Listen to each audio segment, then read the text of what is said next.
Jackie, good evening. Hello.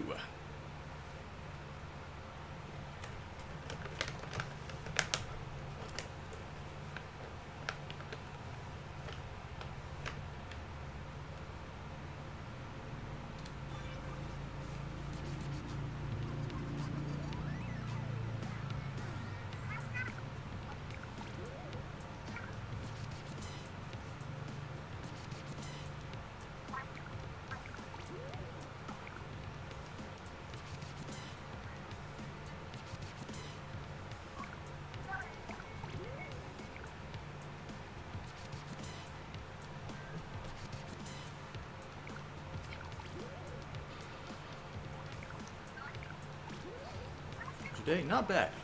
Just got off of work. I know Brian's swinging by later to record some stuff. I want to see if I can get a stream in. Right, okay.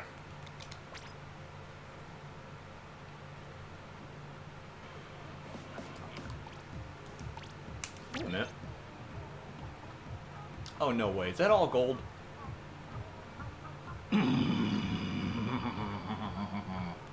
Okay. Oh, I didn't know it was all random grizz.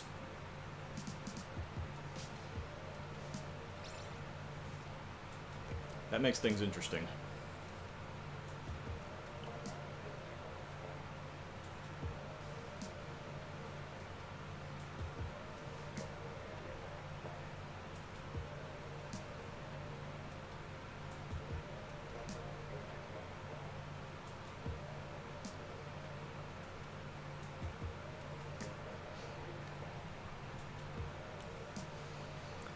It is. Yeah, I see that now. I didn't realize it.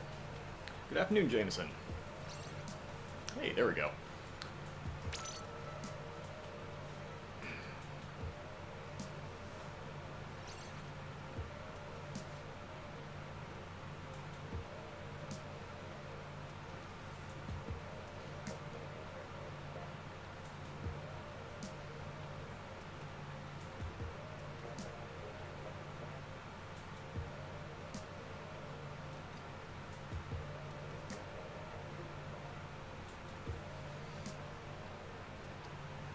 Years old tomorrow.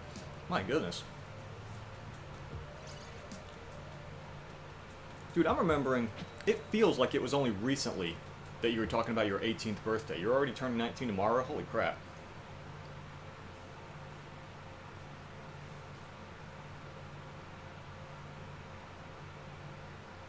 So now I'm feeling old. It feels like time's just passing me by so quickly. Goodness.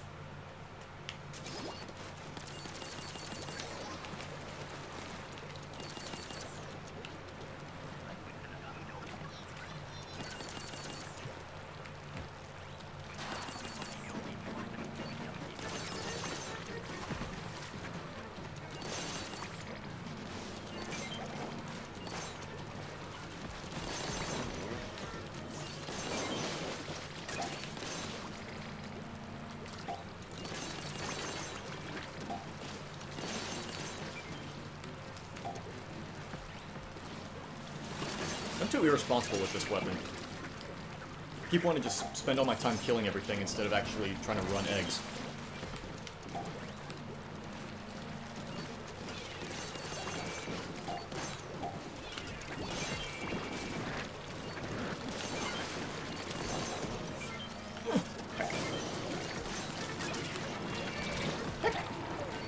Oh, please!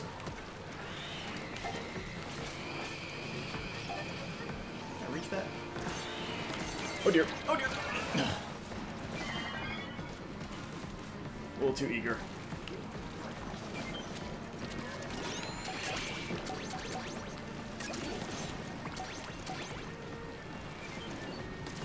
Wait a minute.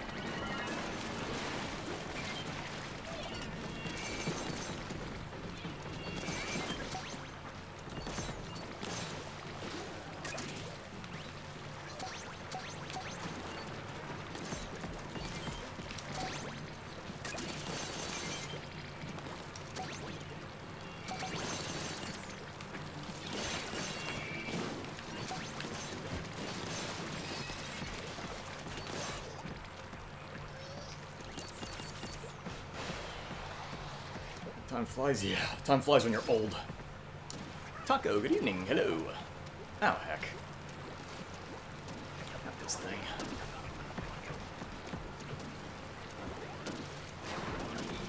Uh-oh. Someone oopsie-daisied himself off the cliff.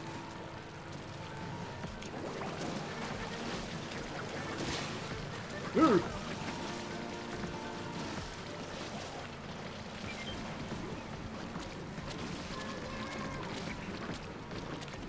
Come here, you. Whoa.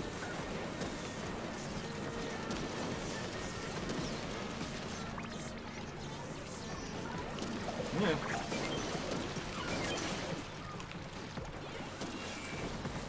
Hang on.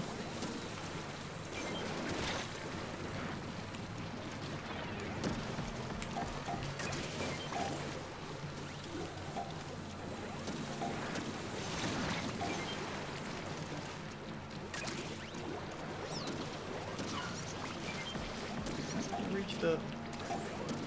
Move. Oh, no. Ugh. Oh, this will be fine. It's fine. It's fine. It's not fine. Was it fine in the slightest?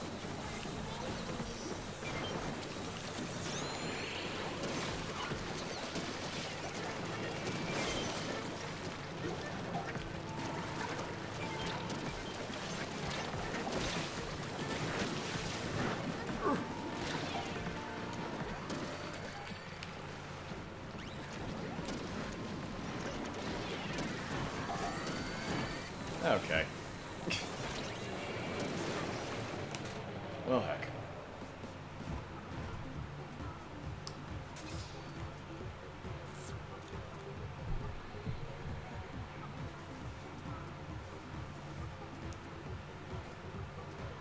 Good start. Alright, well...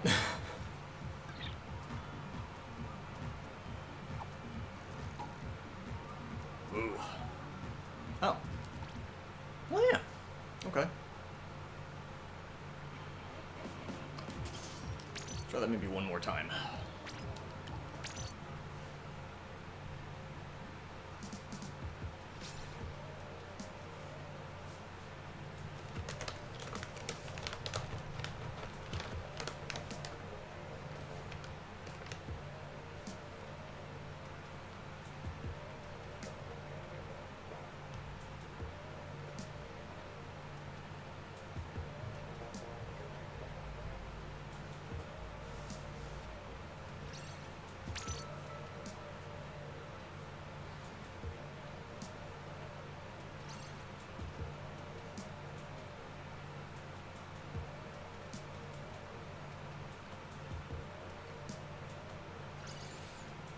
Kirby game. I still need to play the new Kirby game. It looks really fun. I want to give it a try. There's actually a few games I've been meaning to, I've been wanting to try out.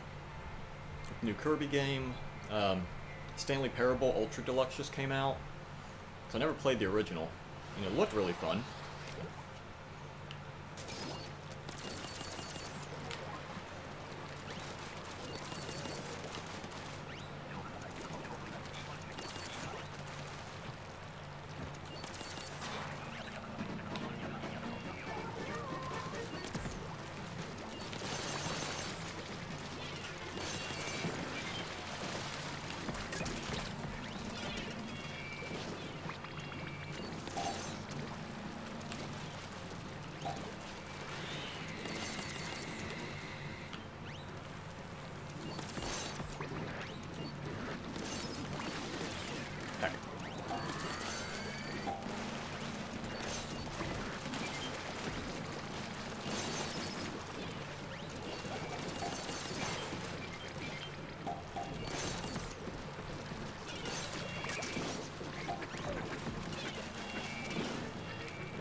It's not even reaching.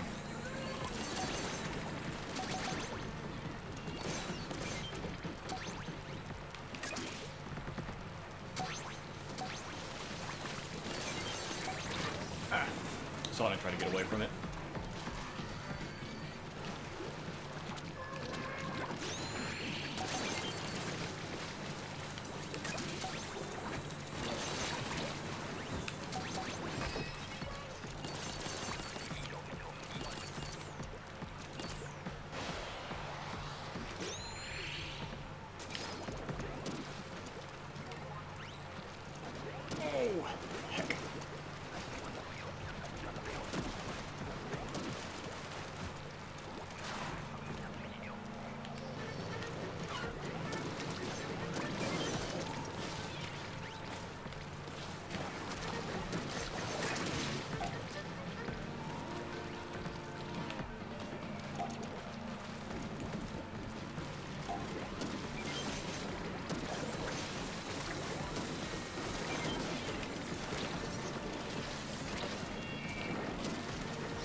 Almost did not make that little jump there.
That went a little bit better.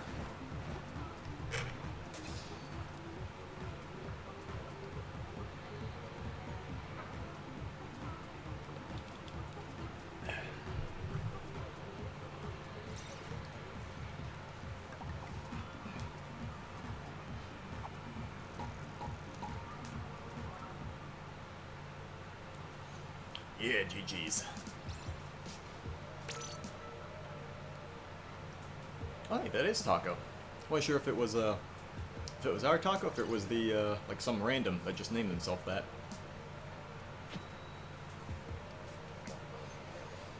At the end of summer. Yeah, isn't it like September 9th, I believe it is? I finally got a release date on that. Oh, about time too.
Oh, dang. Alright.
Reach that?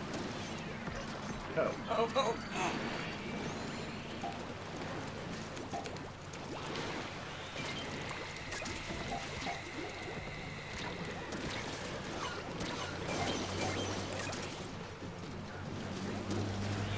Heck! Okay.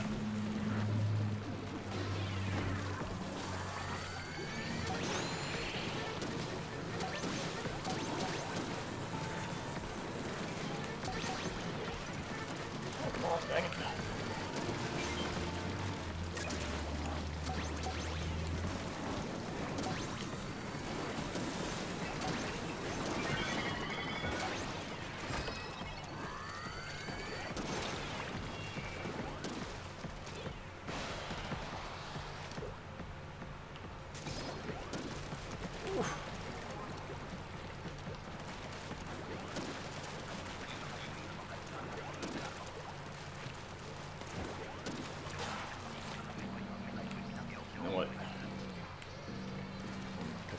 Okay, never mind. No one else manning the cannon. Okay.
Might have been a little bit of a miscommunication at the beginning of that last one.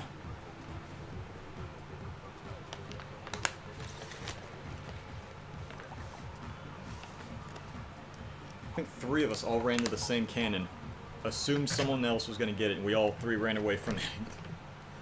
It's like, alright, whatever works. Yeah, GG's.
Wait a minute.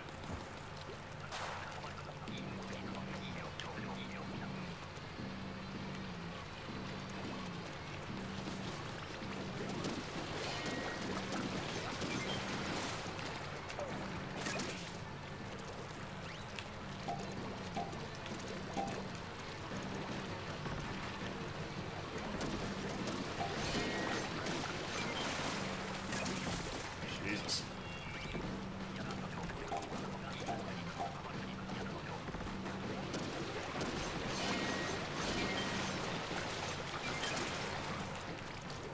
This almost feels a little bit mean.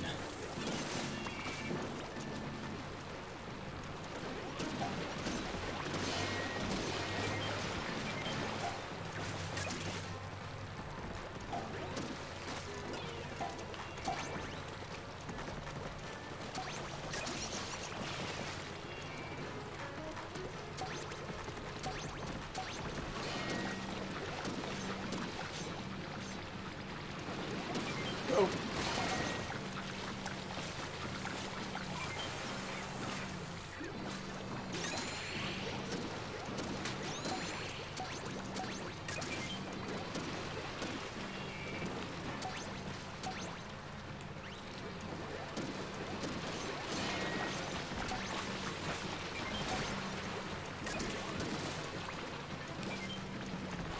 Oh, okay, I didn't realize there was one right over here.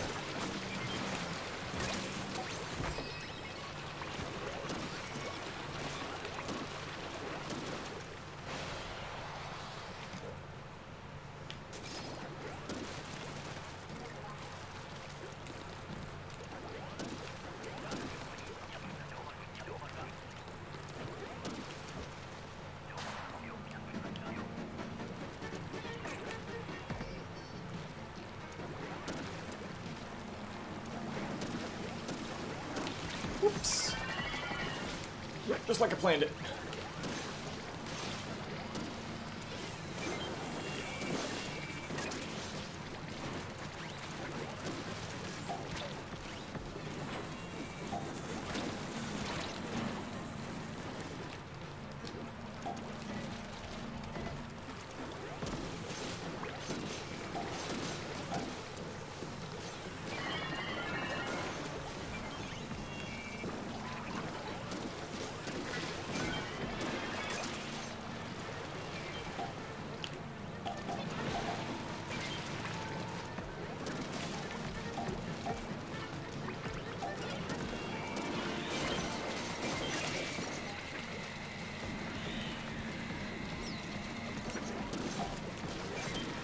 Oh my god.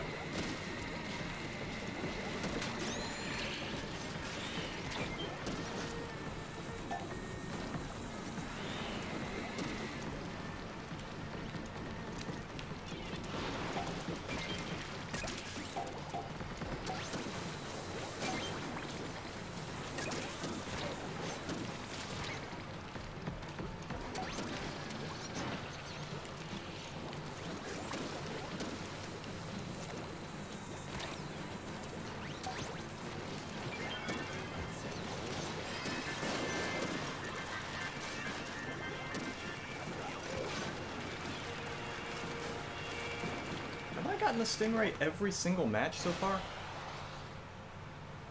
I think I might have.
No doubt.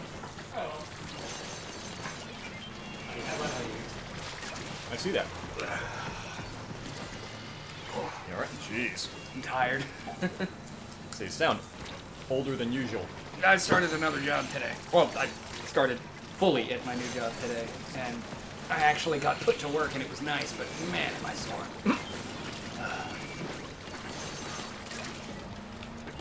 Delivery days at a Walgreens are a whole other beast compared to delivery days at, like, GameStop. Heck! 50 cases of water. I said, Jack, I don't put pressure on you, but you're the last man standing.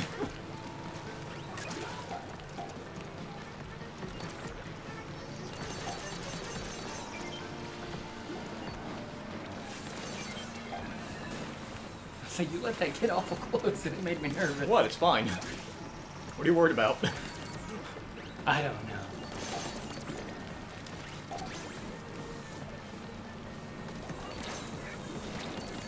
Oh my god.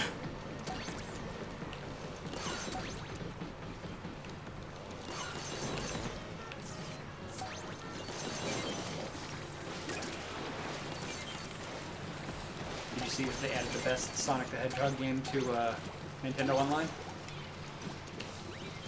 Sonic Spinball. Oh. No? I might be the only person that's like an actual, serious, legitimate fan of that one. But yeah. It made me realize that one of my favorite subgenres is video game pinball based on existing video game.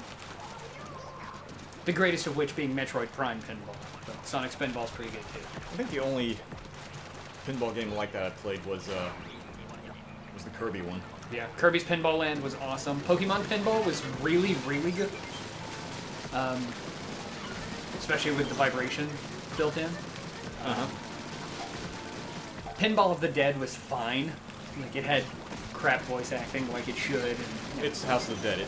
It can't have good acting. Exactly. It was good though. Like it wasn't the best House of the Dead spinoff because I mean, Typing of the Dead is so good it actually supplants House of the Dead for me in terms of what form I'd prefer to play. I'd say like the Overkill series, or I guess not series, but yeah, because they've had 2 Typing of the Dead games so far. Although I think they finally did a 3rd one, but I haven't looked into it. But yeah. Like, Typing of the Dead is so good, I wish those Resident Evil rail shooters that they made had been turned into typing shooters. The Umbrella Chronicles and the Dark Side Chronicles. Typing Chronicles. Yeah.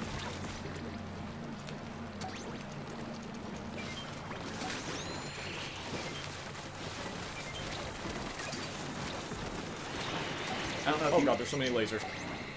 I don't know if I've gotten a copy around, but you definitely have to try Metroid Prime Pinball one day. Like, it's got all the atmosphere. Hold on. You're fine. Not quite thinking with all of my head right now. Okay, go ahead. But yeah, it's got all the atmosphere. It has most of the best elements of the game because the tables are based on different sections of the world, and you actually travel between them. And using abilities you get, you have to go back to the different maps with your new abilities to take on new challenges. Because you complete a series of challenges in each map to unlock one of the 10 different artifacts you need to get to the final boss. And there's like 4 boss fights in the game too. Okay. And there's like moments where you're out of Morph Ball and you're just using the triggers to tilt Samus back and forth to shoot stuff that's coming at you. And the boss fights are all handled surprisingly well. I mean, obviously not every boss fight in the game is there. But it wasn't just a quick thrown together thing. Like, it felt like the people who made it were really obsessed with the games, yeah. Like, all the music is perfect, the controls are nice and solid, the actual, like, each area feels like it's made of elements from that world in the game. And in Metroid Prime, you did stuff like roll around in the Morph Ball and hit half pipes and stuff like that, and had launchers. So, like, they already took inspiration from Pinball to make Metroid Prime's Morph Ball mode, so it just... I'm angry we never got more, because I would have bought Prime 2 and 3 as pinball games in a second. Heck, you could probably make the other M redeemable by just making it a pinball game. I don't know, but Jesus! As long as I don't have to ask permission to use the flippers from a strong male character in order to actually win. That cracked me up. I always thought that was a Team Ninja addition to the game. No, the creator of Samus insisted on that element for Samus. I was like, no. Tell you what, though, the 2 most recent Metroid games have made up for the other end. Samus Returns and... I'm dead, quit shooting at me!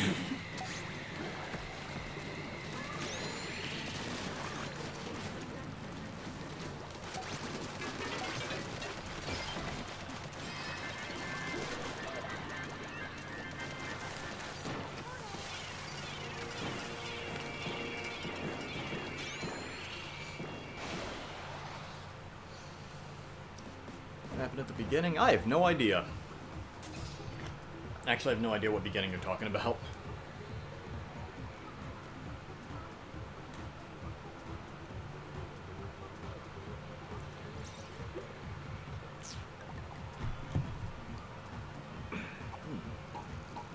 Yeah, GG's.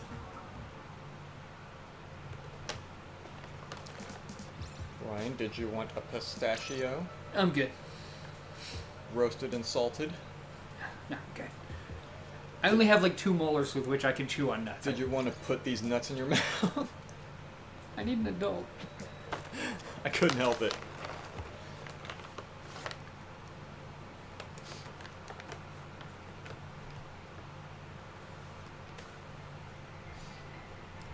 God Squad? Man, it felt like it.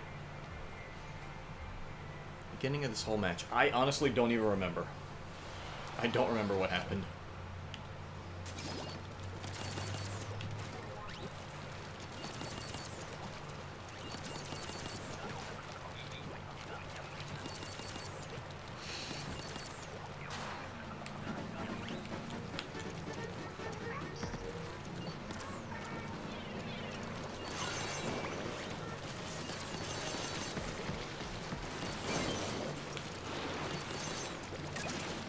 No.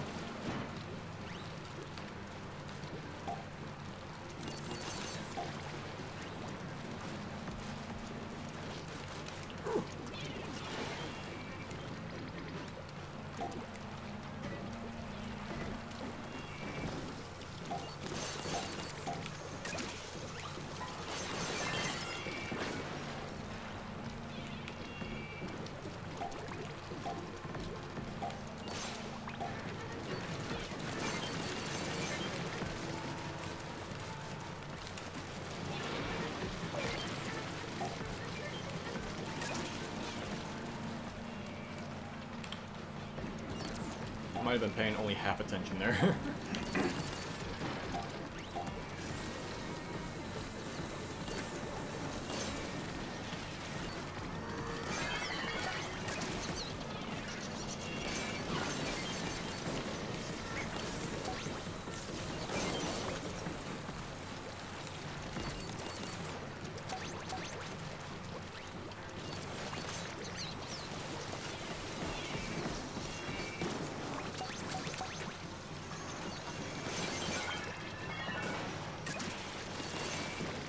I don't know if I can make it. I don't know if I can make it. I don't know if I can make it. Oh, dang it, I didn't make it.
Read the best comeback ever to a kid just randomly asking, "Dad, am I adopted?" Yes. Not yet. You know what my answer to that would have been? What? Adopted? Who the hell would want to adopt you? That might be a little bit mean. Yeah. See, not yet is at least threatening. Yeah. I prefer a threatening posture as opposed to just straight up abuse. The best one is the way that I saw it was Worf talking to his own son. Oh, jeez. Not yet. And the fourth panel is just like the end credits shot of an episode. Oh my god. And anytime I see that panel, I just hear the theme song playing. Oh, that's awful. I love it. It's awful. It's great. By the way, I was cleaning my house and I found... Now I'm already doubting you. No, I really was. I got like 15 bags of trash out. You're... Yeah, no, I've been cleaning up a lot of crap, throwing away stuff I don't need, just kind of getting rid of the whole hoarders vibe. But I found, still sealed in a plastic baggie, a big green plushy squid. Do you want it? I think I might. Okay. I couldn't remember if you had the green one or not. It's about a foot long. Yeah, it's like big enough to like hurl at somebody to get their attention at a party, you know, but not enough to hurt them or offend them in any way. Or offend them? Yeah. See, that's quitter talk right there. I'll find a way.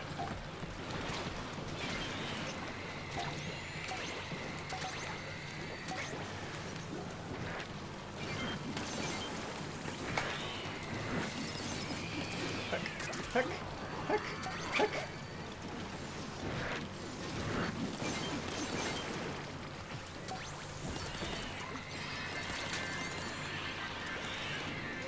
Don't mind me, I'm just gonna play my Game Boy. I don't think you are. Oh my god. Told you. You were gonna break that thing. I have 2 of them.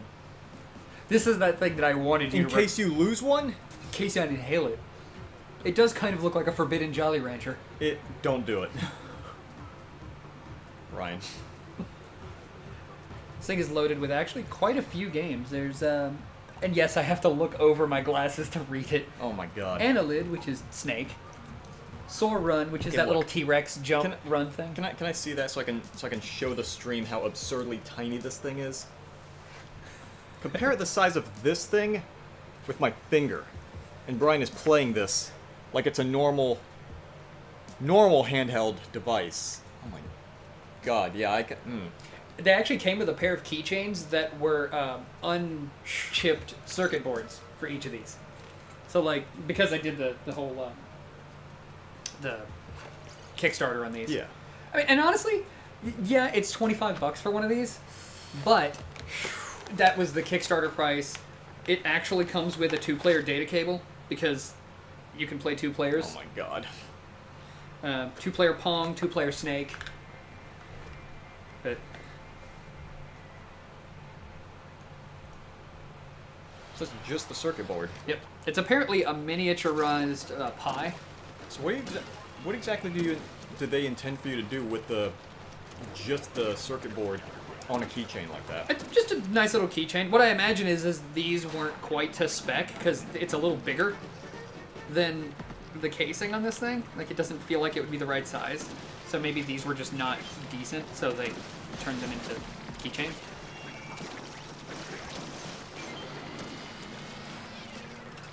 I just think it looks neat. But the other Oh, yeah, one I the have other is stuff. clear. Ah, Because I got to pick my colors. okay.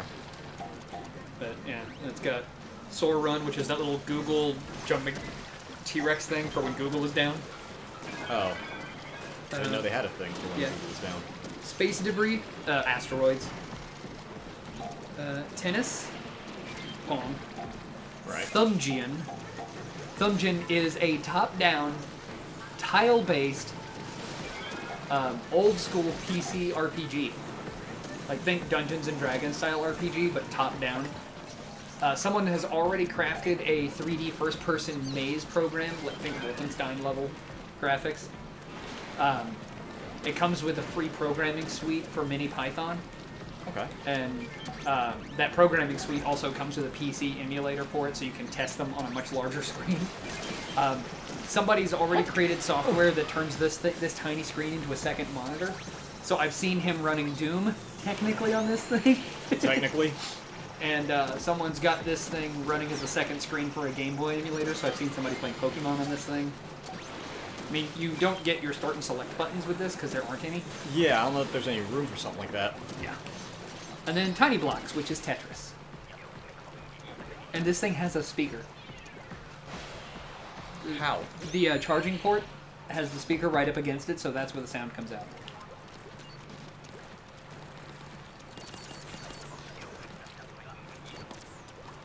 Oh, crap. Don't get me wrong, it is impractical to play games on this thing. But I will say, the clicky switches that they use for everything, they give enough feedback that with practice, one could actually get decent at Tetris on this thing. I've played Tetris on far weirder platforms.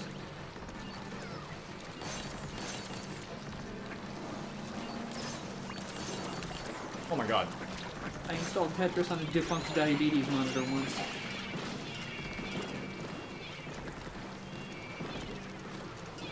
But yeah, these are called Thumbies from Tiny Circuits. All that crap, and I didn't even grab an egg on my way back. Wah, wah.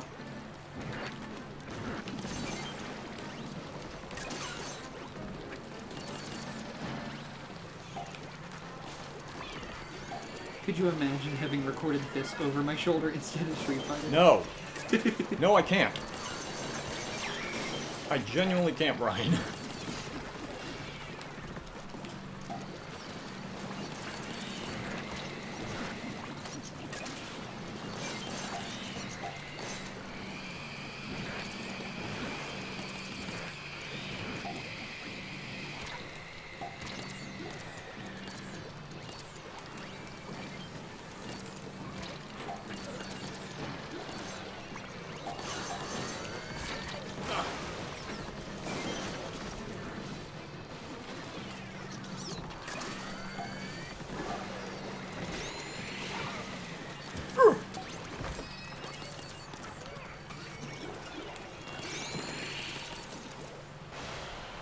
Oh, that last second egg.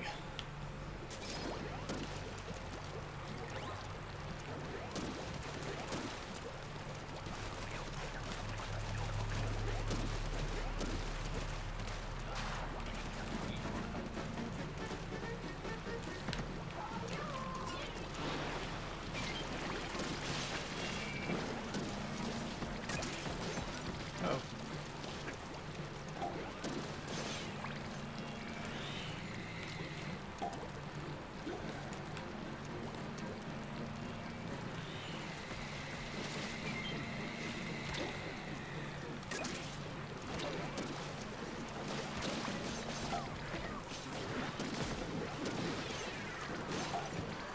Yeah, a little bit more, a little bit more, a little bit more.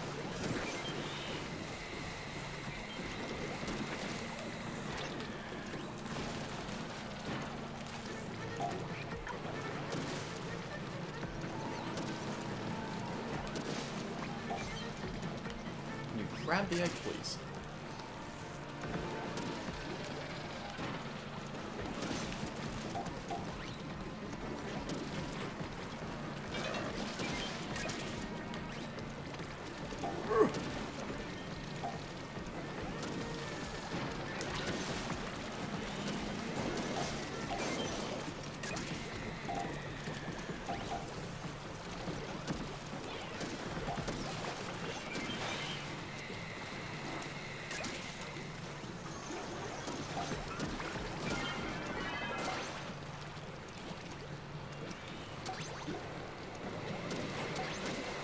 I just want to put one of these thumbies in the hand of Pagetnov to see what he thinks.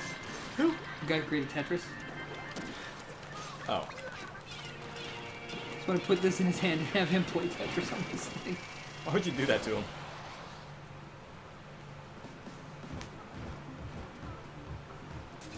You look like you're suffering right now. You know, I'm actually really enjoying this. There's just something bizarrely satisfying about super tiny Tetris.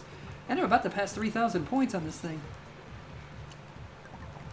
Speaking of Yeah. suffering via eyesight, for whatever reason, everything on from my right eye just stopped working. You okay? I'm not sure. Are you having a stroke? I might be. Please don't. Do I have anything in my eye? Is it bloodshot? It looks a little bloodshot, yeah. Does it? Yeah. Oh no. Oh wow. You do kind of look like you got punched.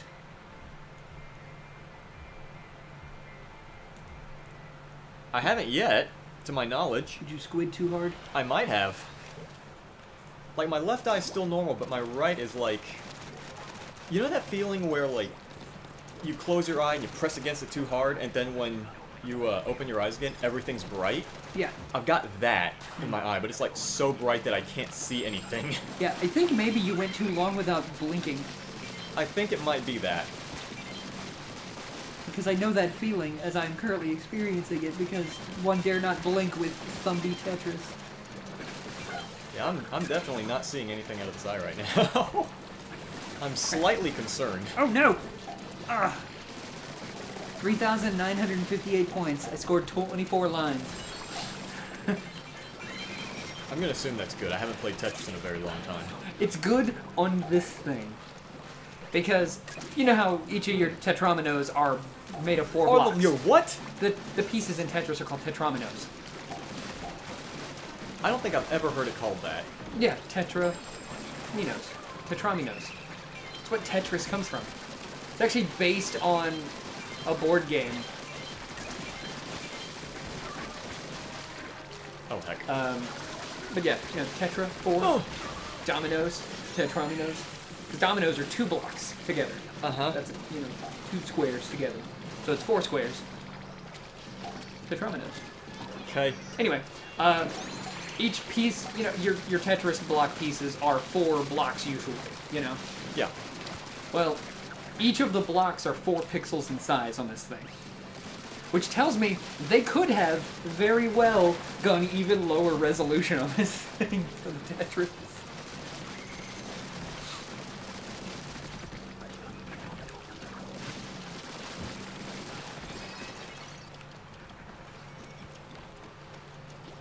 Yeah, like covering this eye, everything is very bright. I left my eye drops at home. I should use them. I'm honestly not a big fan of eye drops. I'm usually not either.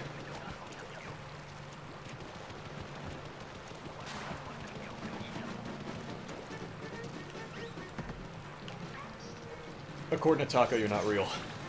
I am not real. You're like the Tyler Durden of my imagination. I'm sorry.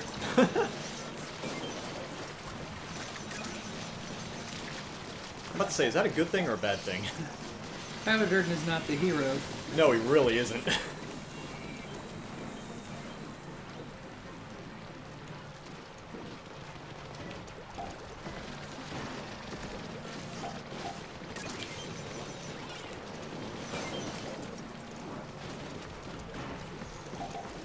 Just want to get a Tetris.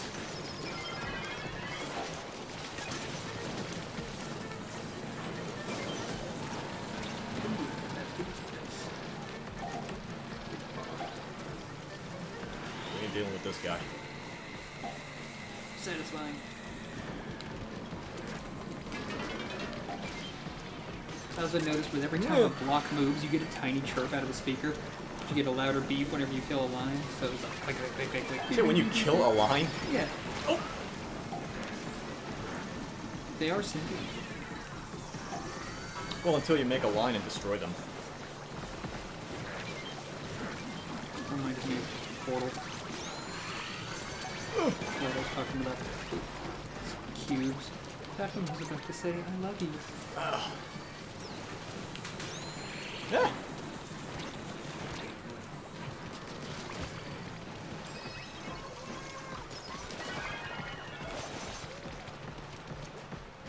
I only have 8 lines, but all 8 of them were Tetrises.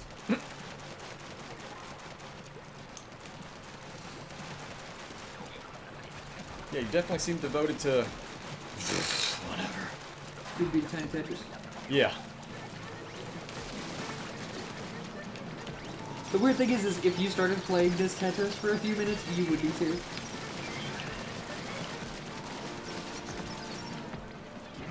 I already had a moment of temporary blindness, thank you very much.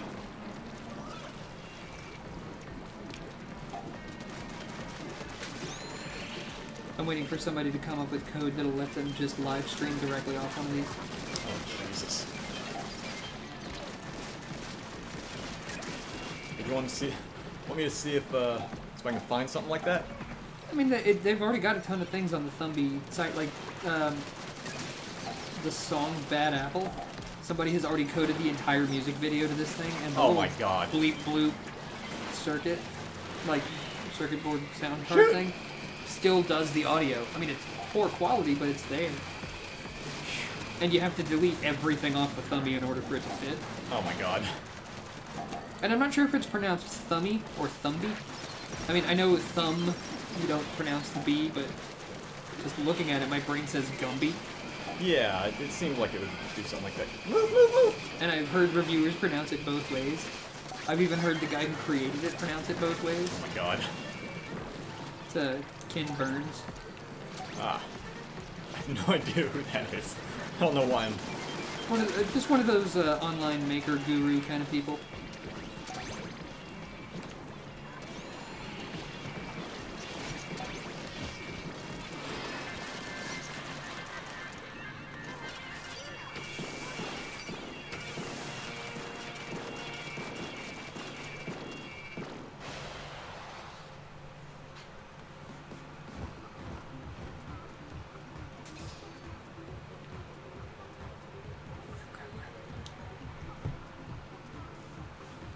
Ryan, what if you're not real?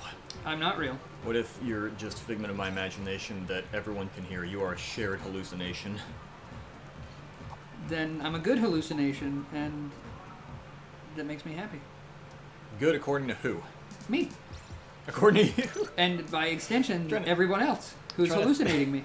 Because if I am but a product of people's deranged imaginations, all of my wants and needs are also a product of that, and every time I meet any of my wants and needs, I am actually satisfying the delusions of the masses, and that satisfies me, and by extension satisfies everyone else. I'm trying to think how that one meme goes. I have investigated myself and found myself to be not guilty. Is that how it goes? I think that's how it goes. Something like that. I think what it was that I saw recently that brought that on. Oh, I remember. It was posted right after a screenshot of a headline saying something like, CIA investigates CIA's involvement in drug thing. Oh, yeah. I was like, are you sure they're the ones who should be investigating themselves? I really need a long piece. Oh, God.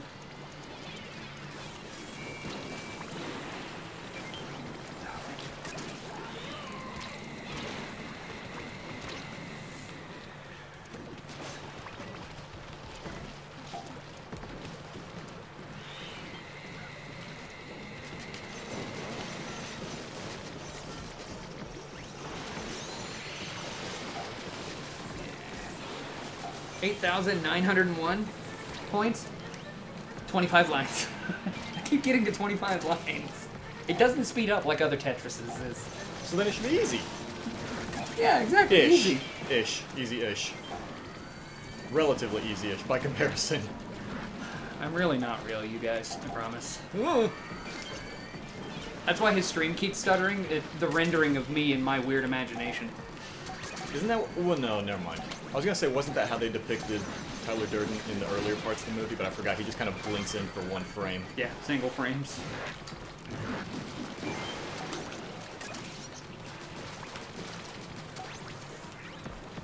One movie I saw years ago where this guy wakes up after a car crash trying to hunt down the person who tried to kill him. And he starts following all the clues, and the clues lead him to this Minority Report. chemical plant. No, UHF. no. He gets to the chemical Are you sure it's not plant. UHF? Yes. And inside one of the vats, someone's like, yeah, that's his body. He lifts the body out, and it's himself. And then come to find out, the life he thinks he's leading with his amnesia is actually the life of his target. He's the assassin. And his memories were supposed to come back to him at some point, and they never did. So he's just been living the life of the guy he killed, and the body he finds in this tank of preservatives is the body of who he thinks he is. It's a weird movie. The twist doesn't really make that much sense, but I remember watching it as a kid and thinking, well, that was cool and unexpected.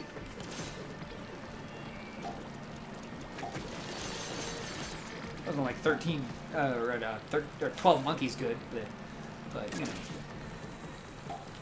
I know nothing about that movie. Oh, you need to see that movie. They did a TV series of it as well that was actually originally not going to be a 12 Monkeys series, but just kind of inspired by it and even making a reference to it at some point. But a lot of the people that worked on the original movie liked it enough that they were just like, let's just make this a new take on that story.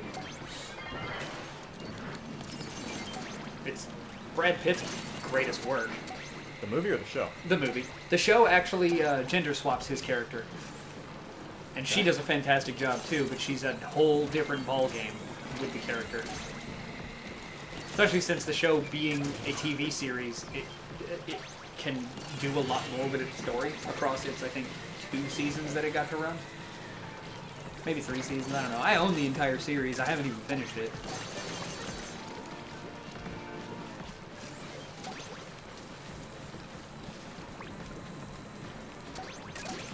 Ooh, I think I'm making time. No, I'm not gonna make it in time. Yeah, it was made before Bruce Willis stopped caring about his roles. But then again, I recently found out why he stopped caring about the roles he took. Why do you stop caring? Wait a minute. Oh, okay, there we go. He was diagnosed with a severe cognitive degenerative disease. And Oh. he knew that eventually he would have to stop because of what it was. And so he just took whatever films he could just to get a paycheck to pay his medical bills and to make sure his family was set whenever he had to stop doing it. Because about a month ago, Bruce Willis retired fully from acting because he has severe aphasia. What was that? It is the inability to process language. Oh. And whenever he tries to speak, he just speaks random words. Ooh. Because that's how his brain just gets the wrong words, and he knows what he's saying, but nobody else can process and But understand it doesn't actually, like, his mouth doesn't really interpret what his brain is trying to... And when he hears words of other people, it's just gibberish from them. There's no cure, and it's permanent. Ugh. Yeah. So, it's like, dang, I feel like I kind of have to go back and watch all the crappy Bruce Willis films from the past couple of years now. I like Bruce Willis, and it also explains why people thought he was a jerk for a while, but it wasn't. It was just he didn't want to talk. A product of his condition. Yep. And his inability to process his frustration with his communicative dysfunction. It's actually one of the many cognitive dysfunctions that I've read about that could come about from my brain damage that I suffered when I was younger. Oh. And I'm like, it's the one I want the least. Yeah, I can see why.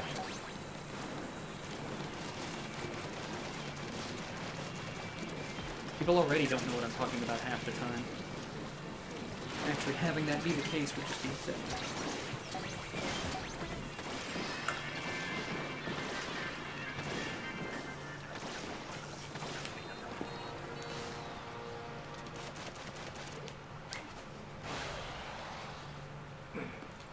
Definitely makes a guy go back and watch Fifth Element again. Huh? I said it definitely makes a guy want to go back and watch Fifth Element again. Oh boy.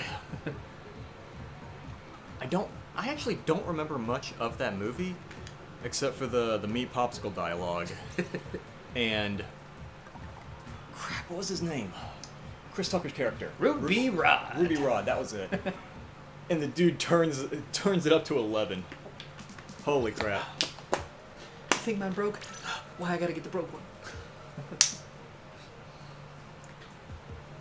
You say turns it up to 11, but we all know at least one person that's like that all the time.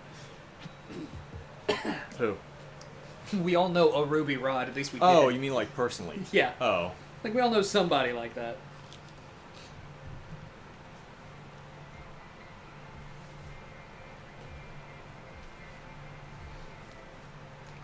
Okay. Almost max hazard? What's the minimum that we have to have average to get max hazard? Is it like 600, I think?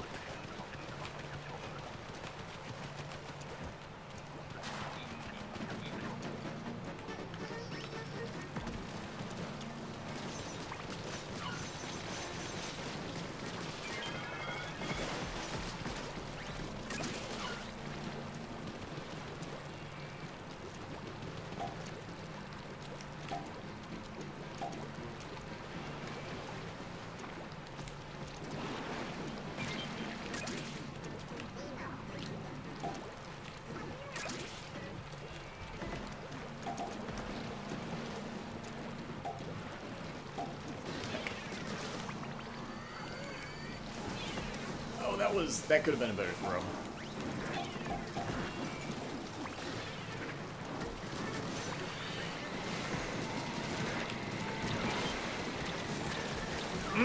Okay.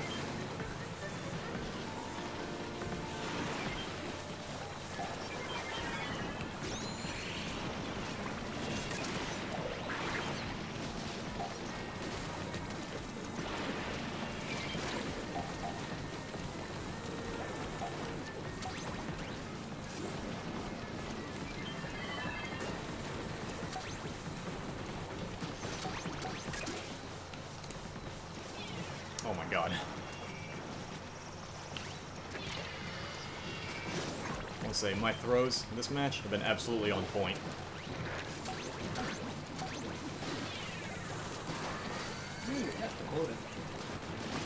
Yeah, but still.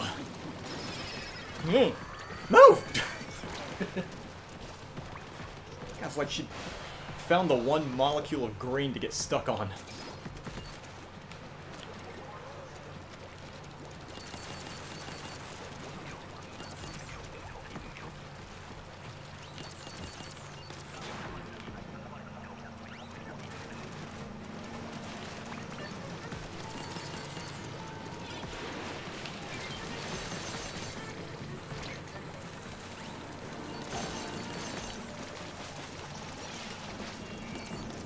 Good shot.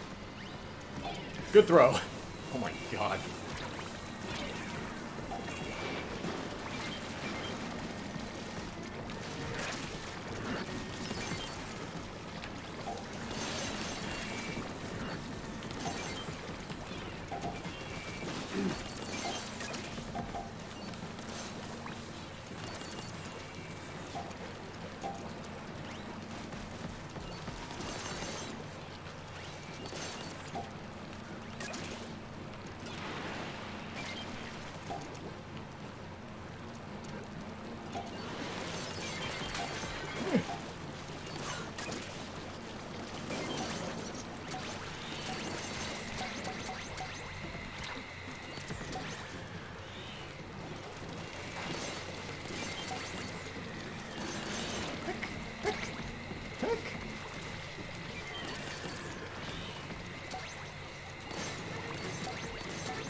Don't do it! Oh, he's doing it. Good job.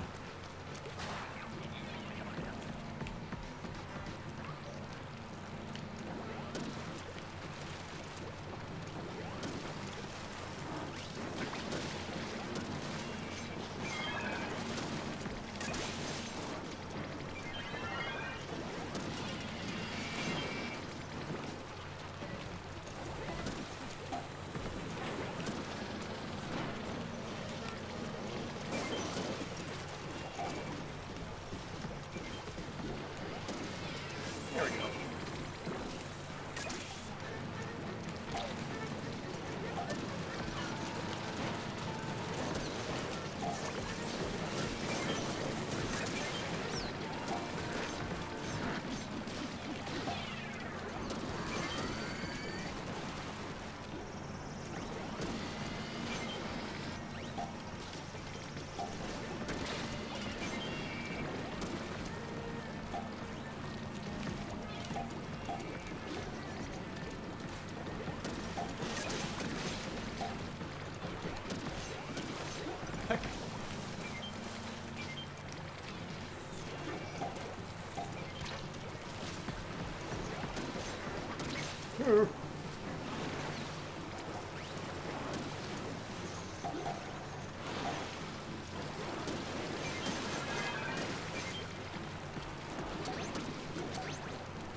So back to my previous question, what exactly, like, around what rating do you need for max hazard? Isn't it like, oh, it is 600. Okay, alright. So I think I've done max hazard a grand total of, like, twice. And I don't remember what rating I had at the time.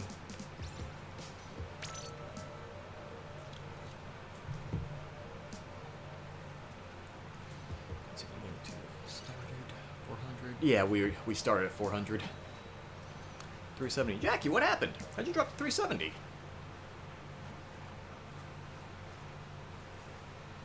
Just get a giant pile of bad teammates or something?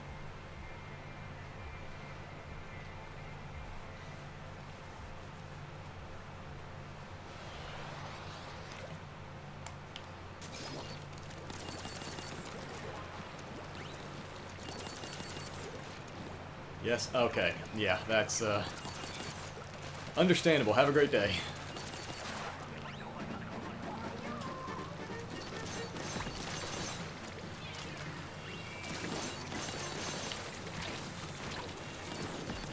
God.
It's fine. I'm not ignoring the objective just to kill things.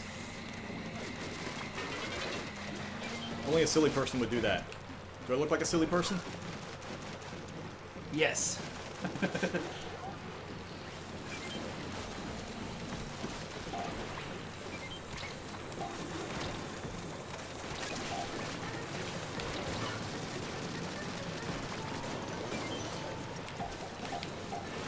One of these days I need to hook a streaming setup up to one of my 3DSs so that I can make you play the Pokemon trading card game for the channel. Oh boy.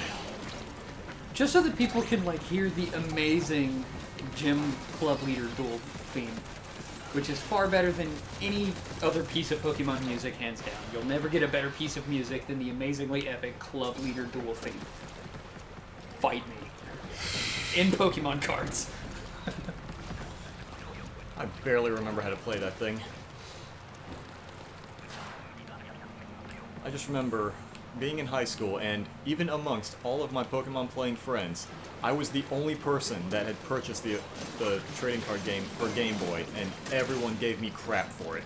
Which is a shame, because it's such a good game. Like, there's no padding. It's just matches and... Just play the dang game. Yeah.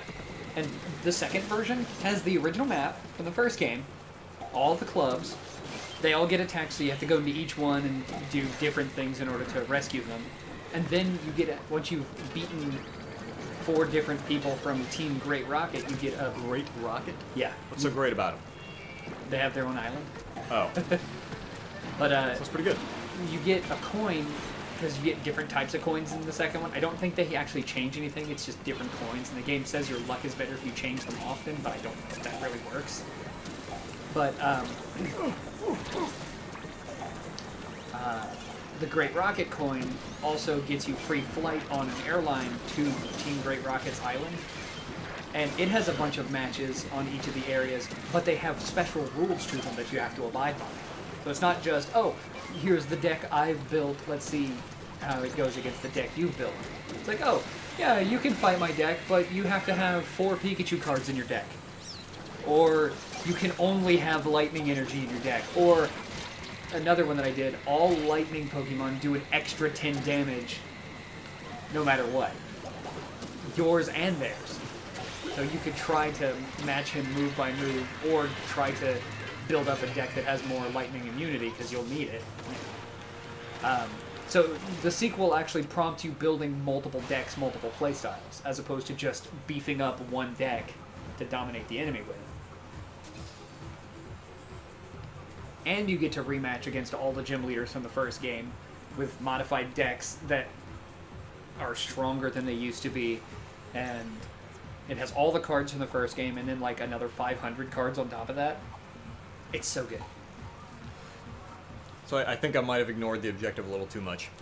Did you win? Because, well, I mean, yeah, the team won, but like, I think I had like either close to or the lowest of the golden eggs, like the actual objective. Mm-hmm. But I had almost twice as many regular eggs that you get just from killing enemies. I went a little rogue. You should have gone Bard. Brian, I'm not trying to seduce the fish. I'm trying to kill them. Kill them with kindness. Just reminded me. I think I showed you the meme of the hat. You know those hats that say like, "Women want me, fish fear me." Uh-huh. There was one that said like, "Women fear me, fish want me," and then on the on the back it says, "Because I seduced the fish," but seduce was not the word it used. Wow. And I was like, I don't know if that's something to be bragging about. By the way, if you like Borderlands, Uh-huh. you need to get Tiny Tina's Wonderland. Do I? It is the best Borderlands game I've ever played. Why is this guy just guarding this one egg? Really? You had to devote everything to guarding this egg? In Tiny Tina's Wonderland, there's a mission where you have to find the Bard, Uh-oh. and it's Torg. Are you serious? Torg is the Why Bard. is Torg the Bard?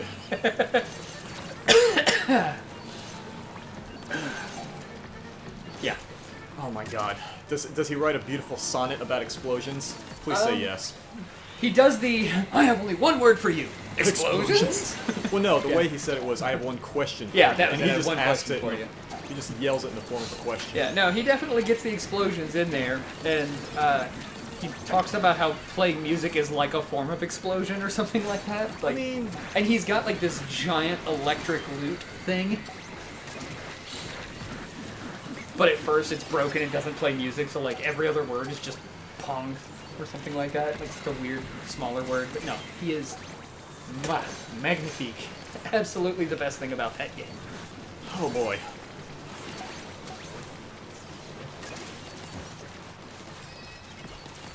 So that's why when you didn't know much about the Borderlands series, I told you that Torg was one of the best characters. Yeah, no, I get it. He is absolutely... Him and Brick are together for that mission. Oh no. Yeah. And unlike previous games, you create your own character. Oh, okay. So it's not just from a handful of pre-made characters. Yeah, there's like 5 or 6 different class types that you choose, but then you design the look of your character. It also has multiple voice packs, and you can change the pitch of the voice. Nice. And then each character class also has multiple play styles that you can go with. Okay. So I'm used to there being like 4 characters, Yeah. but then you can like change your skill sets within each one. Yeah, and maybe your skins slightly. Yeah. Yeah, no, Yeah. it's a lot more robust. I mean, it's still not as robust as like, The Witcher or Skyrim or something, but For it's character good. creation? Yeah. Can you Can you create a different character in The Witcher? I thought it was like... Oh, yeah, no, I'm not thinking Witcher. I'm thinking... I was about to say, I'm pretty sure you just play Geralt. Yeah. What was the other RPG I was thinking of then? Why did Skyrim? my brain say... Well, Skyrim. Yeah. In Skyrim? Fallout? Dragon's Dogma? Oh. I was gonna say Fallout? Skyrim with Not guns? Dragon's Dogma. Oh, no. The one that's so much like it that my brain gives me the wrong screenshots when I think of the two games. Kingdoms of Amalur. That's the Oh. one. Oh, that's a good one. Oh, Kingdoms of Amalur is so good. I keep seeing the name come up, and I have no idea what the heck it's supposed to be. It is a fantastic, massive role-playing game that is with like actual coding designed by the guy behind the world building of Morrowind. Tom Howard? No. Todd Howard? No. Writing by R.A. Salvatore of Dungeons and Dragons books and Star Wars novels. Ah. And creature designs by Todd McFarlane. And yeah, no, that one is Okay. excellent. So good. Your character was just an experiment to try to retether a soul back to a body after someone died. So they were running experiments on just body after body after body at this giant well of souls. Sounds fun. And you wake up in a pile of bodies, and apparently you being born from this triggers the big bad to just show up and start killing everyone. So the little dwarven scientists that made you were like, yeah, we did science, you're back, you're kind of cool, let's get you to safety. And they all kind of sacrifice themselves to save you. Oh, dandy. But what's cool is that entire sequence, you haven't picked your class yet, because you just wake up and get thrown into everything. So in the course of the tutorial dungeon, you find a set of equipment for each of the main 3 playstyles. Can I ask you the ultimate Yeah. sacrifice and like tone it down? Because Oh, you're sorry. getting super excited about Sorry, I this don't game. mean to get loud. But you get each of the 3 different like armor and weapon set types. Uh-huh. And just by completing the first dungeon, you'll know which one fits your playstyle better, because you also get small forced arenas that kind of force you into each of the 3 playstyles in order to figure out which one you want. And by the end of it, you decide which class you want, instead of picking your class and then diving into the game to decide if you like it. Ah. And you can constantly change your class and spec across all of them if you really want to, without any major sacrifice. It's game design that respects my time, and I appreciate it.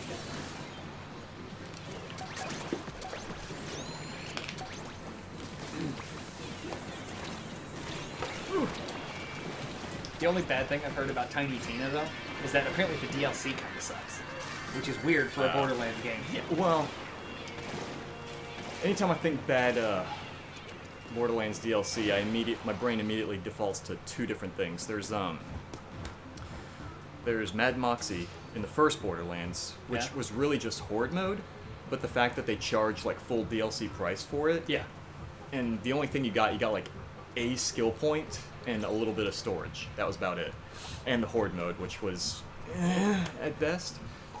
And then there was from the second game, there was the Hammerlock DLC, which I was the most hopeful for, because Hammerlock was a character I liked, Yeah, love but Hammerlock.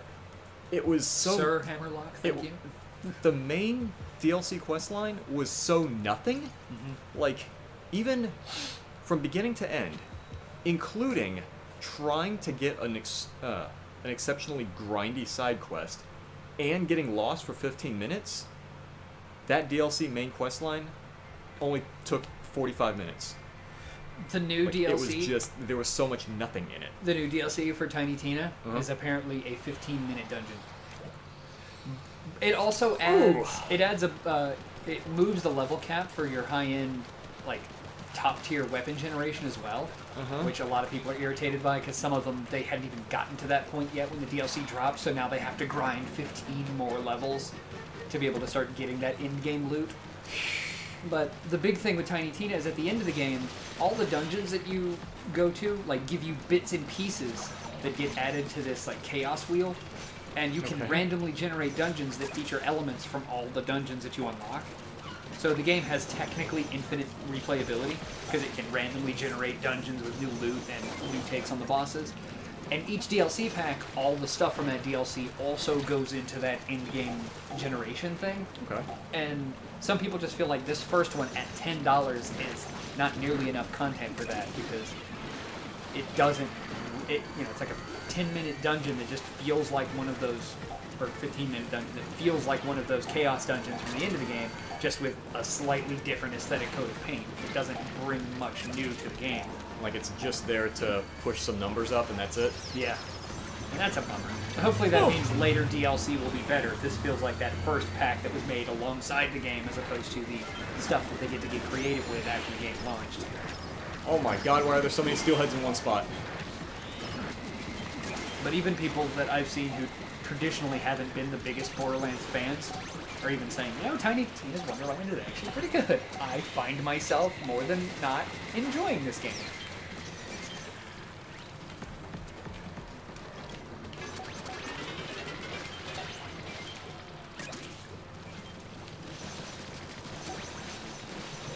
Move!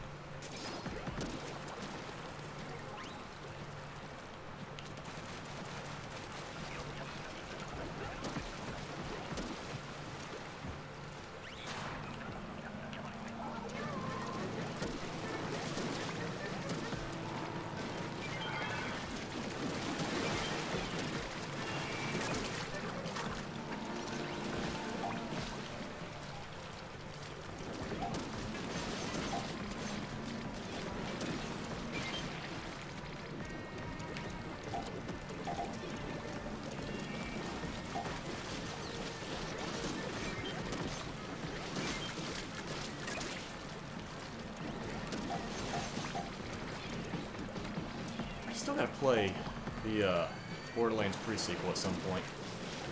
It's good. It feels like a very gimmicky Borderlands 2. I imagine it probably feels more like 2 than anything.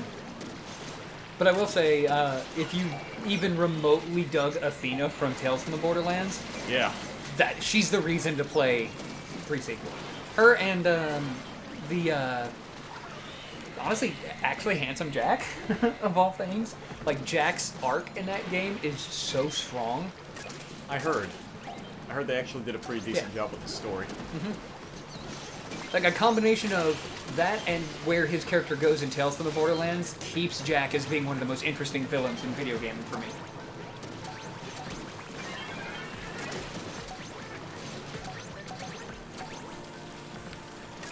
Also, one of the other two characters that's playing the D&D game with you in Tiny Tina's Wonderland, voiced by Wanda Sykes. Are you serious? I am absolutely serious. And she's just a robot. Just a full robot that is just Wanda Sykes. And all she wants to... And the thing is she's kind of a roguelike character. All she wants to do is just get loot, fight people. She's like, none of this would have happened if we would have just been off in the dungeon stealing stuff. But yeah, now it's just Wanda Sykes being her. And at first I was like, is that somebody doing a really good Wanda Sykes impression? Because I didn't think she'd be in a Borderlands game. Surprise, it's just her. Yep. And the other guy probably is someone important, but like... And probably... Okay, cool. Yeah. Sorry, Wanda Sykes is here. Go wait in line, guy. We'll talk to you later.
blackout after this? Alright, cool.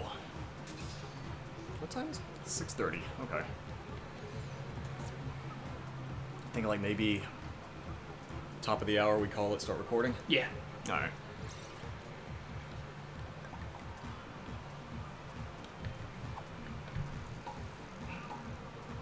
Yeah, GG. Give Jackie a sec to hop out. There we are.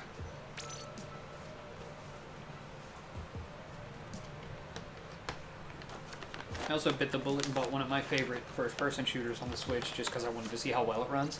Uh-huh. I bought the Crysis trilogy. You ever played Crysis? No. It's a freaking awesome game. I'm used to games like having really cool abilities but giving them to you over time. The game starts you with every single major ability you could possibly want in your suit at the beginning of the mission. The only thing I know about Crysis is apparently it's incredibly taxing on resources. Oh yeah, well, On the machine. even 10 years ago when it came out, it looked amazing. The first Crysis still looks like a modern video game. Yeah. The people that made the first Far Cry game later went on to do Crysis. And Crysis 2 is really good, but instead of being in a jungle, it takes place in New York City. Ooh. Ooh. And then Crysis 3 takes place in New York City, but the jungle has reclaimed New York. The series goes places. I see. It starts with you just as a covert team of soldiers in super suits that can make you go invisible, have ultimate strength, like let you throw cars at people. Your bullets can somehow shoot harder. I don't know. It sounds like Crackdown if it were good. Pretty much. But you can only select one ability at a time.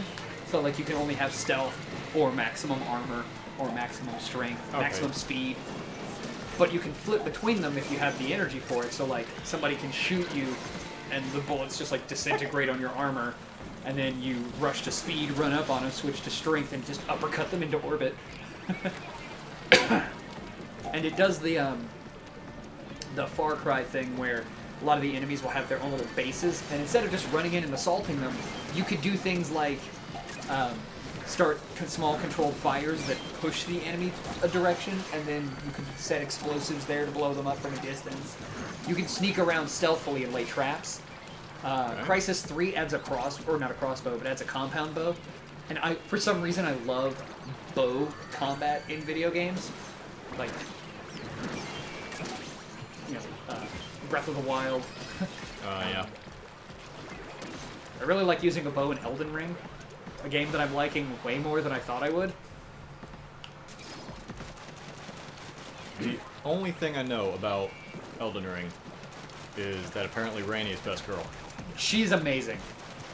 And she has two companions, one of which is a giant suit of armor dog boy. I heard. And I love his character as well. And apparently you can pet him. And the animation when the person does it, like at first he gets like, he lowers his head and kind of looks angry about it, but then you see his ears kind of go back and like, wait, no, I like this. And the person starts scratching him under his chin and he just relaxes. It's such good animation. I don't even know if that's actually in the game or not, if it's just something somebody made, but either way, it's really good animation. Whoa. I can even dress like him now if I wanted Oh. to.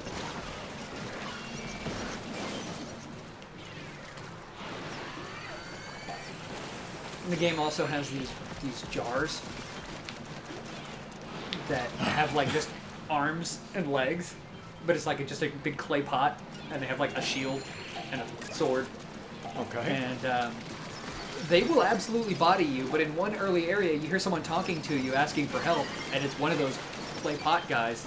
He's like, oh, thank you, you helped me quite well there. Although that last smash almost meant the end of me. He's just a jolly British clay pot man. Jar guy. Yeah, and he's just there to help you. He's your bro. And later on, you can even summon him along with a bunch of NPCs for this massive fight on a beach against a guy so huge he towers over everything in the game. But he's riding a tiny horse, and it's really funny because the horse like power slides around the arena. That's my favorite fight in the game so far. Because when I won, I felt like not only did I conquer an awesome boss, but I did so with a team of NPCs who at this point I had done like small quests for, and I'd grown to like them, and the few that I hadn't... And the real final boss fight were the friends you made along the way. We're not going to talk about how many of those characters I later had to kill. Okay. But the clay pot man, I was like, he's really cool. And I then later find a place called Jarburg. Jarburg? And it's literally just a town with all these jar people. You can target them and kill them, but none of them are hostile to you. And then you realize, like, there's little ones with big ones. You're like, oh, they're families. Oh, no, that means the little pots have been killing your children. Yep. And these pots are actually filled with the remains of noble warriors. And Well, not anymore, they're not. Yeah. If enough of them end up inside someone, they gain sentience. I'm like, I don't think I want to kill any more jar people in this game. I can, they're slow enough that I can avoid them, and the only place where they're really, really, really aggressive, I don't ever have to go back there.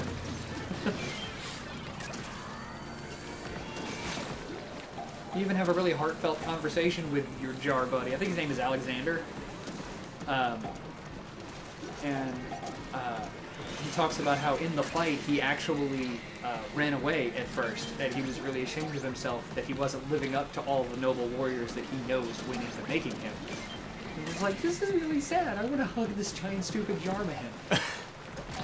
Link would have murdered them without thinking. Yes, he would. I don't know why, but for some reason I just like the sight of some random person hurling a grenade over my head.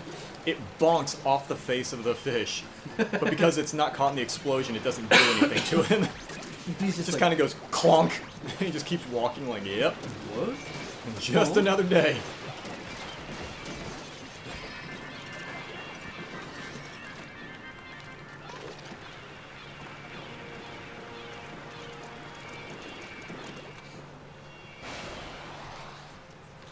I can join on the next match? Alright, cool.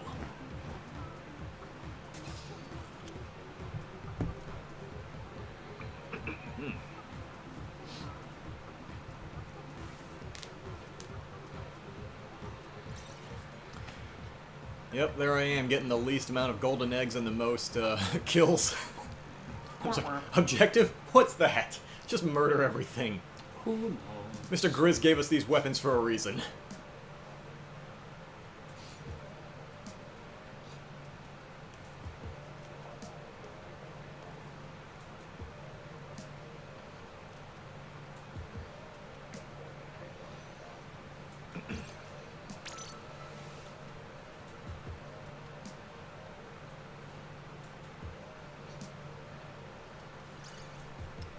Emperor's BF.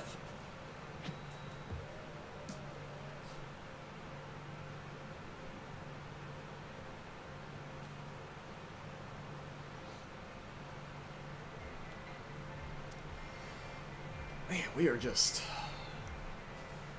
not getting any of those max hazards, are we?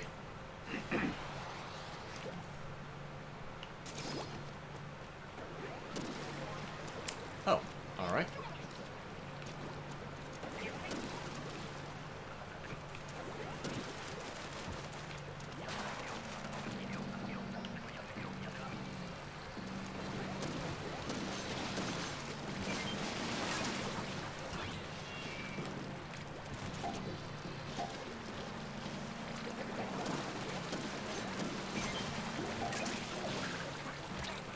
Say, cannon, please, please, please.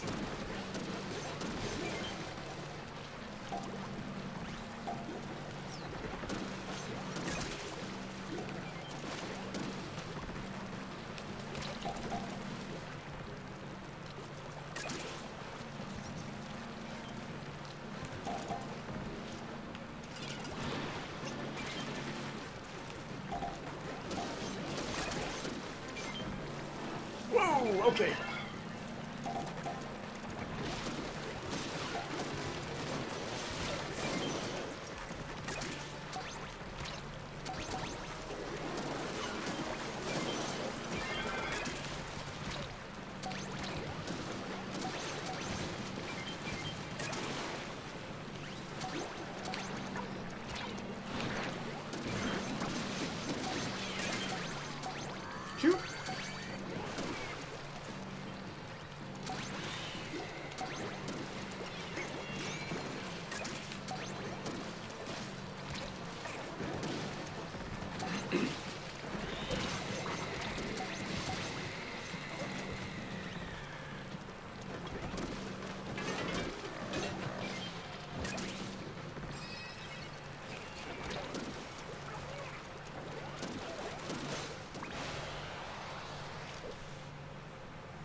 Got juggled between about 4 different things.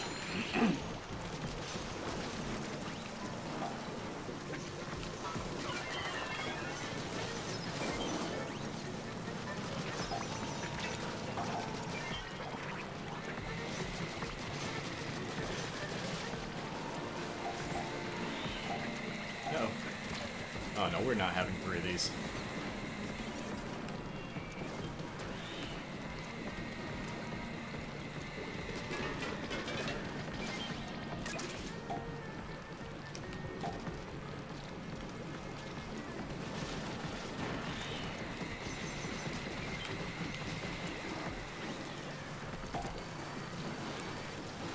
Whoops. Oh, jeez.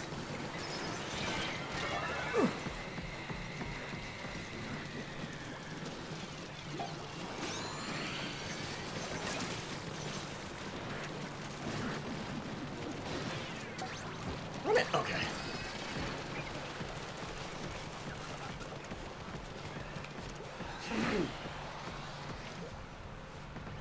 Ooh, that last second egg.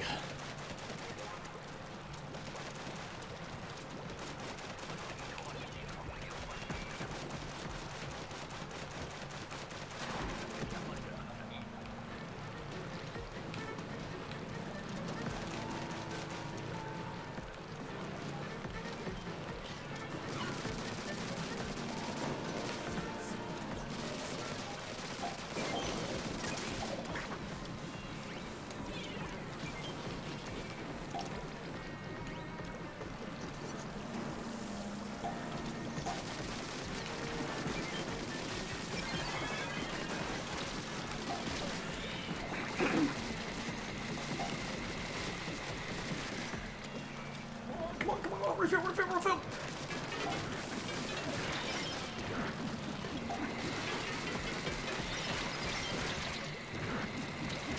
Why are there so many stingers?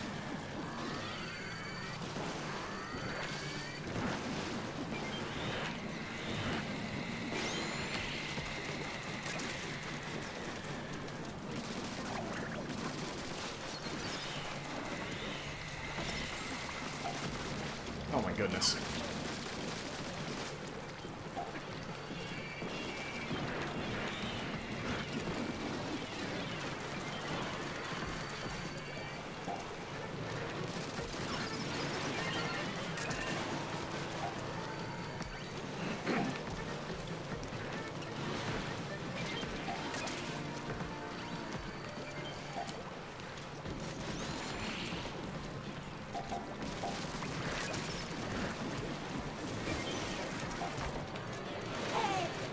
Someone had the last one. Oh, dang it. Heck. What?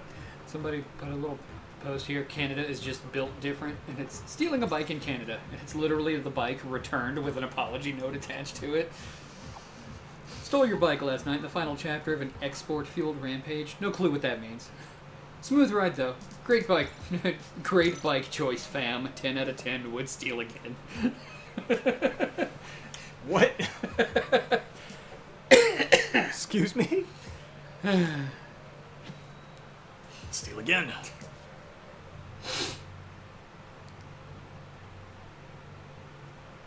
Such a good streak. Yeah, we did alright, though. So close. Yeah, 1 away. Is it just me or the start, select, and menu buttons on that just look like They a all happy look like face? happy faces, yeah. They all just look really happy to be there.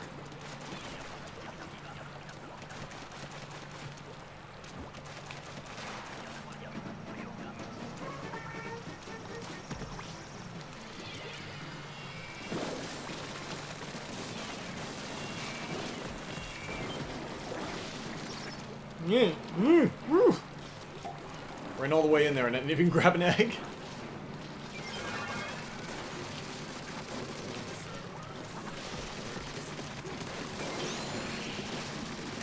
Dang egg! Dang, we using that special on wave 1, huh?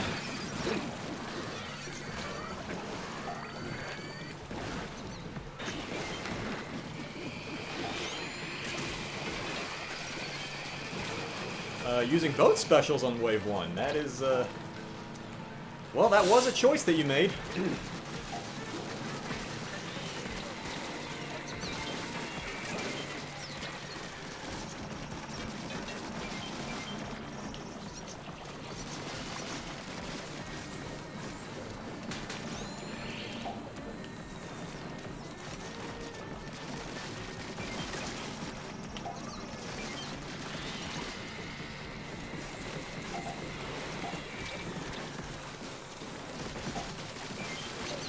Put him down, put him down, put him down!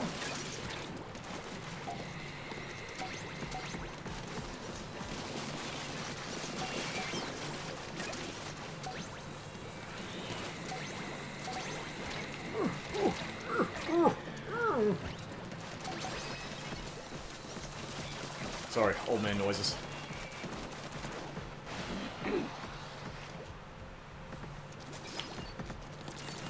Pretty sure they come standard with age.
Oh my goodness, everything's trying to kill me.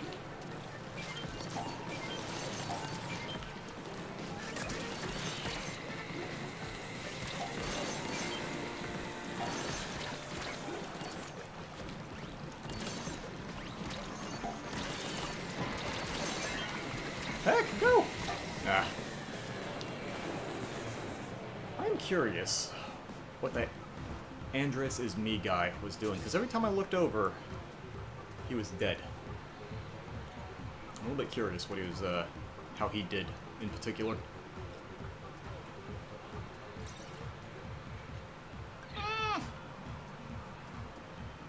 Not awful.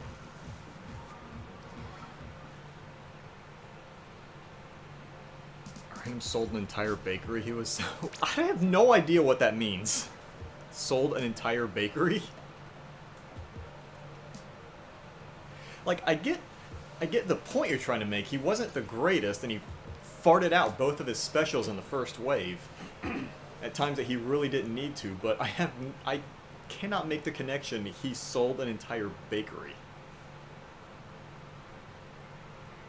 Do you get what... I have no idea what that means. Alright. I want to make sure it wasn't just me. After all, Brian, you are hip on all the cool kid lingo. For shizzle. I will fight you.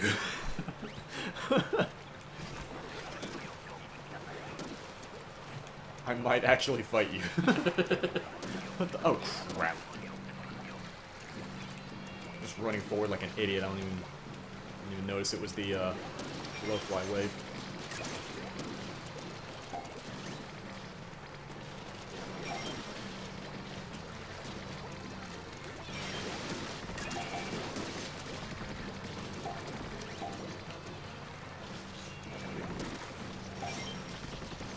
Good. A movie reviewer I deeply respect reviewed a movie that I want to see but have been kind of cagey about.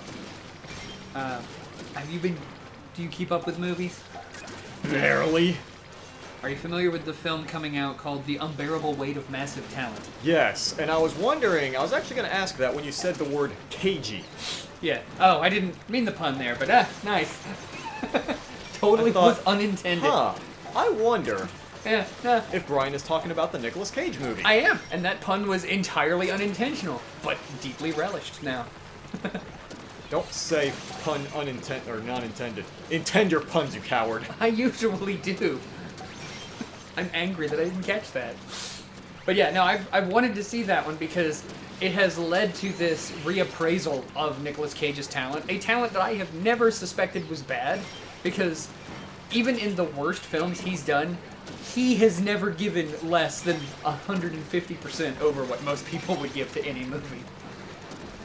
What was that one where they put the basket on his head and he's screaming, "The bees!" That is the remake of The Wicker Man, and the bees isn't even the funniest part of that movie. There's a part where he's, like, to sneak into the village, he's wearing this, like, bear costume. Like, you see him sneak up on somebody, and this woman turns around, and he just decks her in the face, and she goes down. God. I mean, it's a ridiculous film. The original Wicker Man was an interesting film, but it was clearly written by somebody who feared feminism. Ah. Yeah. It's still that way, but it doesn't. It doesn't. The entire film just doesn't work.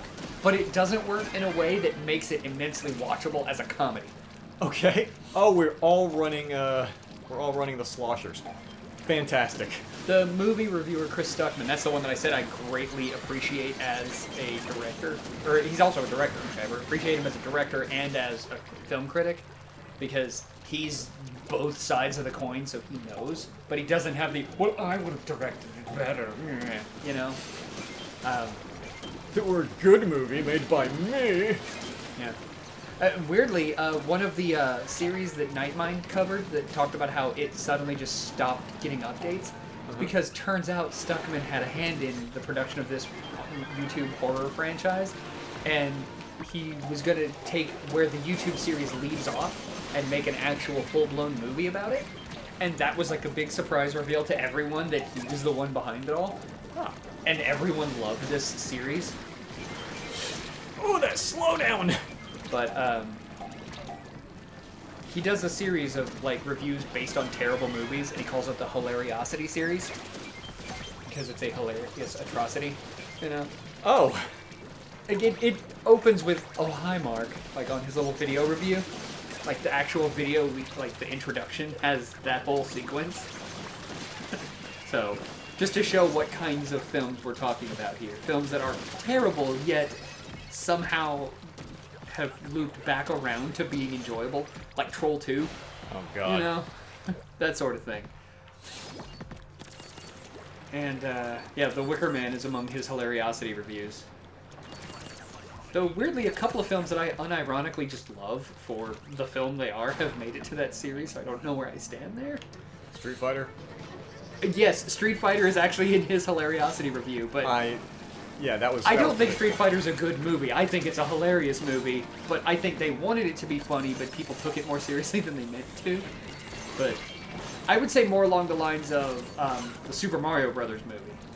I think that's just a good film. No, like, asterisks applied. It's a good movie. It's got a good storyline. The special effects are fantastic for their time. The set design and the direction is phenomenal, and all of the acting is top-notch. Like, nobody isn't giving their all in that movie. Every dollar in that budget is on screen, you know? It just so happens to not be its source material in any recognizable way. I really want to know what in the world. What just possessed them to make the movie the way they did?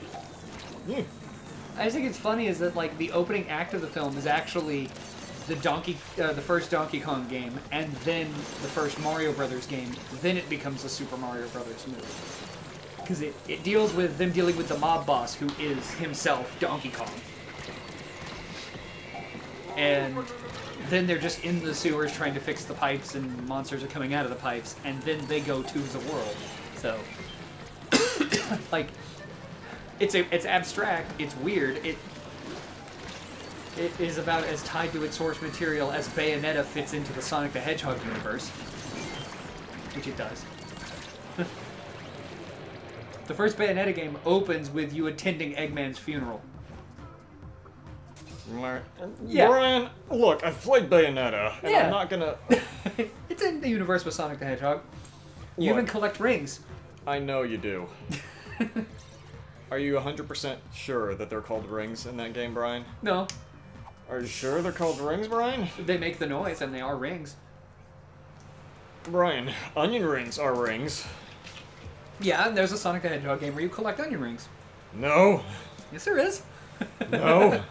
And every one you collect makes Sonic heavier and heavier. We actually crapped out 17 cans of baked oranges that game. Taco?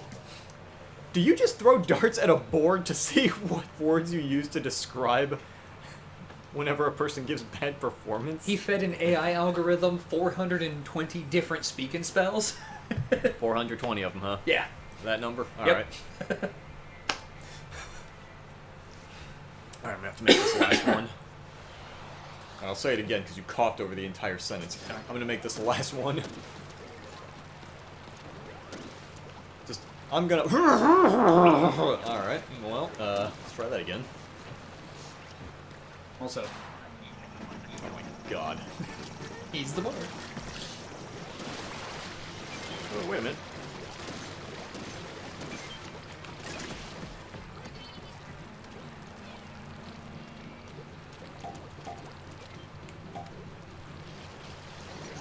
And when characters pop up, it doesn't just do the little, like, splash screen, freeze frame, and name. It's also a character sheet. It's been doodled on by Tina. Oh my god. Tord, aspects, half bard, half barbarian. The barbarian. Do they actually use that word? I believe they do, but I could be wrong.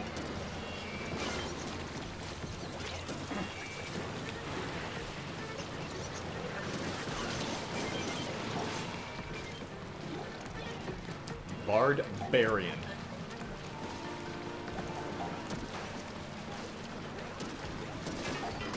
You first encounter him in the Weep Wild Dankness. Weeb? Weep Wild. Oh, I was like... The Weep Wild Hold on. Dankness. It's a great name for a swamp. Stay out of the dankness.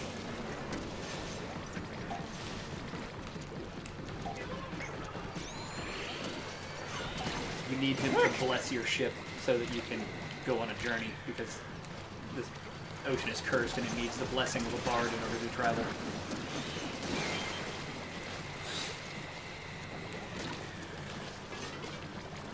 And I haven't gotten to that point yet, but apparently whatever he does was so funny, even the guy from Zero Punctuation is like, that actually gave me a legitimate chuckle, and I won't spoil it in this review. That man hates everything. Oh yeah, he does. He's one of the reviewers that's like, Tiny Tina's Wonderland I've actually enjoyed.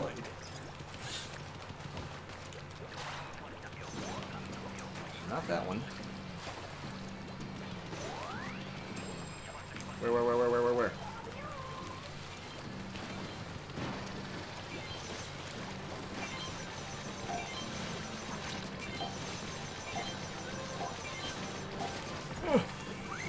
And all the brands you recognize on the weaponry are in the game, but they have like slightly more fantastical twists on their names.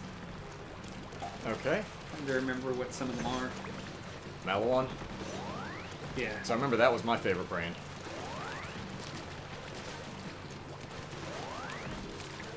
What the heck? Another one this way, is there? Yeah, it says they all have their names changed except Tord. Yeah, that kind of figures. It's not there.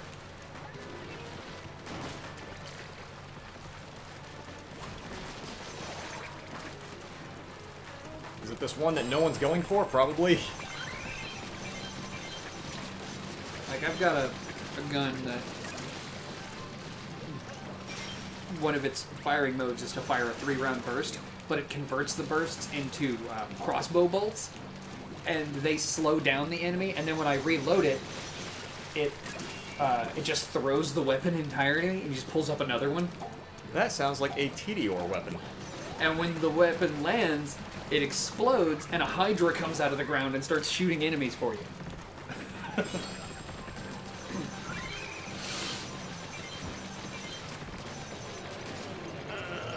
Yeah, I'm wondering if maybe it might be because we spent half that wave not getting that last valve. Here we go. Jacobs becomes Black Powder. Vladov becomes Stoker. Bram Stoker, Vlad, Dracula. Okay. Dal becomes Dahlia. Maliwan, this is my favorite one, becomes Malefactor. Jesus. That's just such a great word. Which really is just the All right. opposite of benefactor, you know, the one who harms you. Alright, I'm gonna go ahead and call it here. Alright. Yeah, GG. Let's see what all GG, everybody. goodies I have in you. Just say GG. Wait, hold on a second. Part-time pirate. Okay. I need to put that on my resume. Part-time pirate? Are you sure about that? Yeah. Let's see. Tedior becomes Ferior. COV becomes Skulldugger. What does? COV or COV. Cove. I don't know. They're just capital C, capital O, capital V. That sounds like a new manufacturer. Hyperion becomes Hyperius. Okay. And Torg remains Torg. Torg. But I think Maliwan has the best name change there. Yeah. Just Malefactor. Because it does sound like it would be a wizard name. Plus, I guess technically with how Malawan weapons worked, that's probably the closest thing you can get to like a mage weapon. It's like a bunch of elemental damage over time stuff. So Yeah. I guess that makes sense. And a lot of the name changes, they kind of imply what they do. Like, so Jacobs are typically non-elemental weapons that fire as fast as the player can pull the trigger. So the name Black Powder ties into that. Those Wait. fire as fast as you can reload them.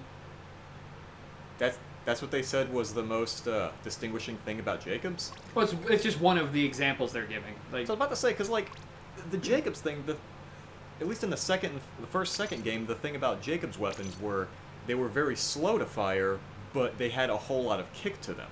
And there were no automatic weapons. They were very much like the old Western style. Many of them had like a wood finish to Yeah. them. So you had like revolvers, sniper rifles, shotguns, but no auto fire well, weapons. all the Black Powder ones have a bit of a piratey vibe added to them. Okay, that Yeah. makes a little more sense. Or Vladov is a little more simplistic. Vladov weapons typically follow a Russian and Eastern European naming scheme. Yeah. Uh, Alright, hold that thought. Okay, yeah, I'm gonna go ahead and call it here. We need to start recording stuff. Any last words? Inspirational. Thank you. buy war bonds. I don't know. What? I don't know. It's something I used to say back in the day. Yeah, back in the day. I'm old. Like the 40s. Yes. I'm older than you. By like 12 minutes and a hiccup. And I don't know. yeah, thanks for stopping by, sticking around for as long as you did. You have a great night and take care of yourselves and others. War bonds.